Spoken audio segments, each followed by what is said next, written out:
What's up, people? Welcome back to the Boxing Objective. I've got another video for you guys. Today's video is going to be about Dillian, the body snatcher White.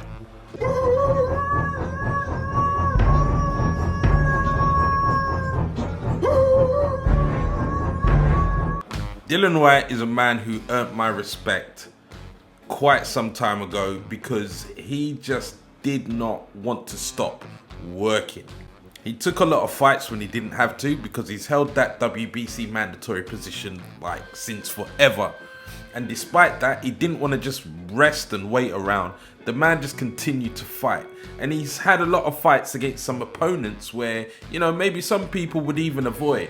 But Dillian White has done nothing but work his backside off, and the man deserves a lot of respect.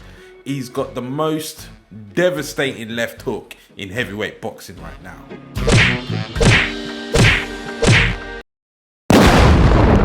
Apart from that slip up he had recently with Povetkin, since losing to AJ, all he's done is build on his career, and I think he's doing a great job of doing that. He's become a pay-per-view star in his own right, and you know, he's just trying his best to just line them up and knock them down as they come. In my opinion, and maybe many would share the same opinion, I believe Dillian White is the most improved heavyweight of this new generation, and you should take him seriously. I think you could throw him with anybody and it would be a serious fight. Now, I think it is no secret that Dillian White has been treated quite unfairly when it comes to the WBC, and his blip that he had against Povetkin in their first fight, I think it was a bit of a get out of jail free card for the WBC because he was willing to fight them legally over this whole mandatory position sort of thing. The WBC have kind of helped Wilder when it comes to his mandatories because I don't know how many of them he's actually taken care of. I think the only one I can think of is Brazil, and that's it.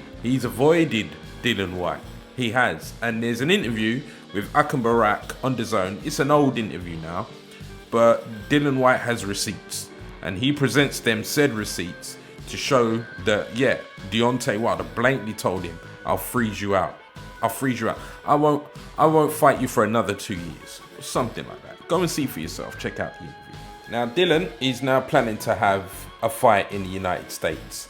And there's two names floating around. One of them I've never heard of, and the other one is, of course, Charles Martin. He's the former IBF heavyweight champion of the world.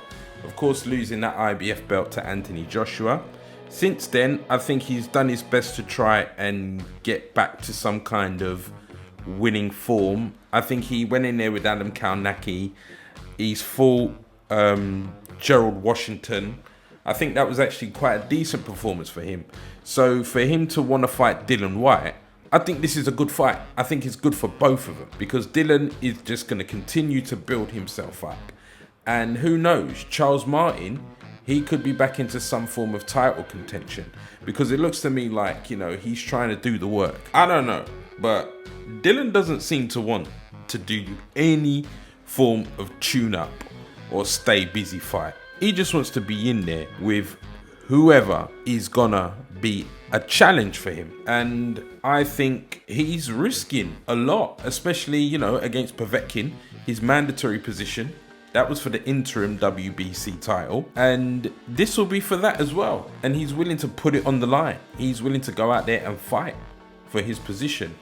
Now, I don't know if Dillian is ever going to get a shot at that WBC belt. He really does deserve it, and I hope that does come along for him soon. It would be interesting to see what happens. Now, as for the other opponent being mentioned, it's a heavyweight fighter by the name of Jermaine Franklin. I'm sorry guys, I've never heard of him. I don't know anything about him, but I think Dillian fighting Charles Martin would definitely be a better option. So, we'll have to wait and see. I think it's been a few months now since the second fight with Povetkin, so maybe Dillian is ready to start thinking about getting back in the ring. I don't doubt that for a single second, so look out. I'm sure there's going to be some form of announcement coming soon. But that's me on this subject.